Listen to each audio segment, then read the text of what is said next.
Hello students, आज हम लोग सिंटैक्स चैप्टर के अंतर्गत प्रोनाउन पर बेस्ड एक एक्सरसाइज करेंगे और इस सेंटेंस में कुछ एरर्स हैं और उन एरर्स को आपको करेक्ट करना है। तो आइए हम इसे स्टार्ट करते हैं वेरी फर्स्ट सेंटेंस से और देखें यहाँ पर सेंटेंस के किस भाग में एरर है और उसका जो राइट या you can say correct form क्या होगा उसको हम यूज करते हैं। ओके, तो देखिए very first sentence, one must do his duty. यहाँ पर देखें कि सब्जेक्ट वन है और यहाँ पर पोसेसिव हिज आया हुआ है। अगर यहाँ सब्जेक्ट ही होता तब यहाँ पर हिज करेक्ट होता, इसलिए यहाँ पर हिज के स्थान पर आप वंस यूज कर देंगे। ओके, जब वंस यूज कर देंगे तो ये आपका करेक्ट आंसर होगा। या तो आप यहाँ पर हिज के स्थान पर वंस कर दें या वन के स्थान पर ही कर दें। Okay, I you and he went to Kanpur. यहाँ पर देखें इस सेंटेंस में पर्सनल प्रोनाउन के तीनों पर्सन्स यूज किए गए हैं। ओके, तो यहाँ पर इनके प्रयोग के सीक्वेंस में गलती है। ओके, ये आपका होना चाहिए इस क्रम में, यानी 231, यानी पहले हम सेकंड पर्सन लिखेंगे, फिर थर्ड पर्सन लिखेंगे, इसके बाद फर्स्ट पर्सन लिखेंगे। आइए थर्ड देखें, being a very cold day I could not go out.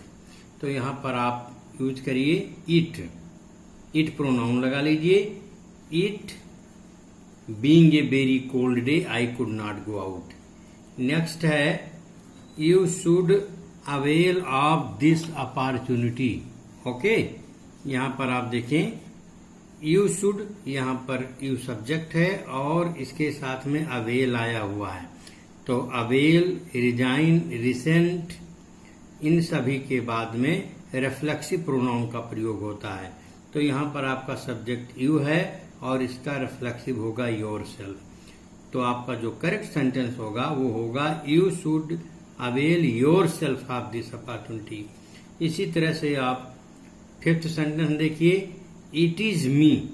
Okay, it is me नहीं होता है, यहाँ मी के स्थान पर सब्जेक्टिव केस का प्रयोग करेंगे, इसलिए इस मी के स्थान पर हो जाएगा आई। ओके, आइए नेक्स्ट देखते हैं, योर सेल्फ आर रिस्पॉन्सिबल। यहाँ पर देखिए पोसेसिव फॉर्म है, यानी आपका रिफ्लेक्सिव प्रोनाउन है और रिफ्लेक्सिव प्रोनाउन का फॉर्म है जो कि पोसेसिव योर्स में सेल्फ जोड़कर बना हुआ है। तो आपका जो पोसेसिव फॉर्म होता है ये सब्जेक्ट के रूप में कभी यूज नहीं किया जाता है। ओके, इसका रिफ्लेक्सिवली यूज करेंगे तब आप प्रयोग करेंगे, इसके साथ जोड़ेंगे you yourself are responsible. Okay, आइए सेवंथ सेंटेंस को हम देखते हैं। सेवंथ नंबर का सेंटेंस है, I and you have done it. यहाँ पर देखें पहले फर्स्ट पर्सन है, इसके बाद में आपका सेकंड पर्सन है, जबकि इसे 21 के क्रम में होना चाहिए। इट मीन्स पहले सेकंड पर्सन और इसके बाद फर्स्ट पर्सन होना चाहिए, यू एंड आई होना चाहिए। दिस बुक इज माई, यहाँ पर देखिए पोसेसिव प्रोनाउन दिया हुआ है और यहाँ पर माई ना हो करके माइन होना चाहिए। ओके, क्योंकि यहाँ पर माइन कॉम्प्लीमेंट के रूप में कार्य करता है। आइए नेक्स्ट सेंटेंस हम देखते हैं, what is it which troubles you. देखिए व्हाट इज इट के बाद में व्हिच नहीं आता है, इसके बाद में आता है दैट। तो व्हिच के स्थान पर आप प्रयोग कर देंगे दैट, तो आपका सेंटेंस करेक्ट हो जाएगा। Okay, home book is this. यहाँ पर देख लीजिए, यहाँ पर क्वेश्चन पूछा जा रहा है कि ये बुक किसकी है। तो होम ऑब्जेक्टिव केस है, होम नहीं होना चाहिए, हुज होना चाहिए। ओके, तो whose book is this. It is I who has done it, यहाँ पर लिखा हुआ है। देखिए यहाँ पर जो हेल्पिंग वर्ब यूज की गई है वह हेल्पिंग वर्ब सब्जेक्ट के अनुसार यूज की जाती है, जो कि आपका प्रोनाउन आई आया हुआ है। तो आई के अनुसार जब इसे हम यूज करेंगे तो हैज के स्थान पर प्रयोग करेंगे हैव। ओके, या आई के स्थान पर ही आप प्रयोग कर दीजिए, तब आपको हैज को टच नहीं करना पड़ेगा। None of two sisters is married, यहाँ पर देखें नन का प्रयोग दो से अधिक की संख्या के लिए प्रयोग करते हैं, और जब दो ही की संख्या होती है तब उसमें हम नाइदर का प्रयोग करते हैं। ओके, तो neither of the two sisters is married. आइए नेक्स्ट देखते हैं हम। Kishore is one of those people who knows everything. यहाँ पर देखें Kishore is one of those people, यहाँ पीपुल प्लूरल है, इसलिए यहाँ पर वर्ब प्लूरल होना चाहिए, यानी नोज ना हो करके नो होना चाहिए। ठीक। B enjoyed in the fair, देखिए इंजॉयड के बाद में, इंजॉय के बाद में रिफ्लेक्सिव प्रोनाउन का प्रयोग होता है बच्चों, इसलिए यहाँ पर आवर सेल्व्स का प्रयोग कर दीजिए। ठीक। नेक्स्ट है ही एंड आई टुक डिनर, यहाँ पर भी देख लीजिए इसमें प्रोनाउन के यूज के ऑर्डर में यानी क्रम में गलती है। इसमें इसे आप यूज करते हैं 231 के क्रम में, और यहाँ पर आपका यूज है देख लीजिए ही एंड आई, तो ये बिल्कुल करेक्ट सेंटेंस है। ओके, यहाँ पर देखिए व्यक्ति 31 के क्रम में है, पहले थर्ड है, इसके बाद फर्स्ट है, तो ये सेंटेंस अपने आप में पूर्णतया करेक्ट है। आइए आगे हम देखते हैं। आगे आप देखिए आपका सेंटेंस है 16। ओके, 16 नंबर सेंटेंस देखिए, each boy should obey his parents. यहाँ पर ईच का प्रयोग, ईच ऑफ द बॉयज, इस तरह का प्रयोग होता है।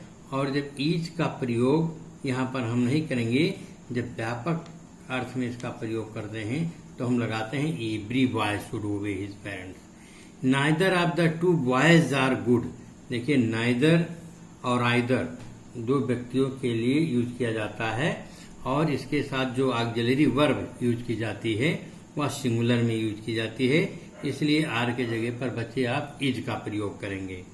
This is all what I know, this is all what के स्थान पर आप दैट का प्रयोग कर दीजिए।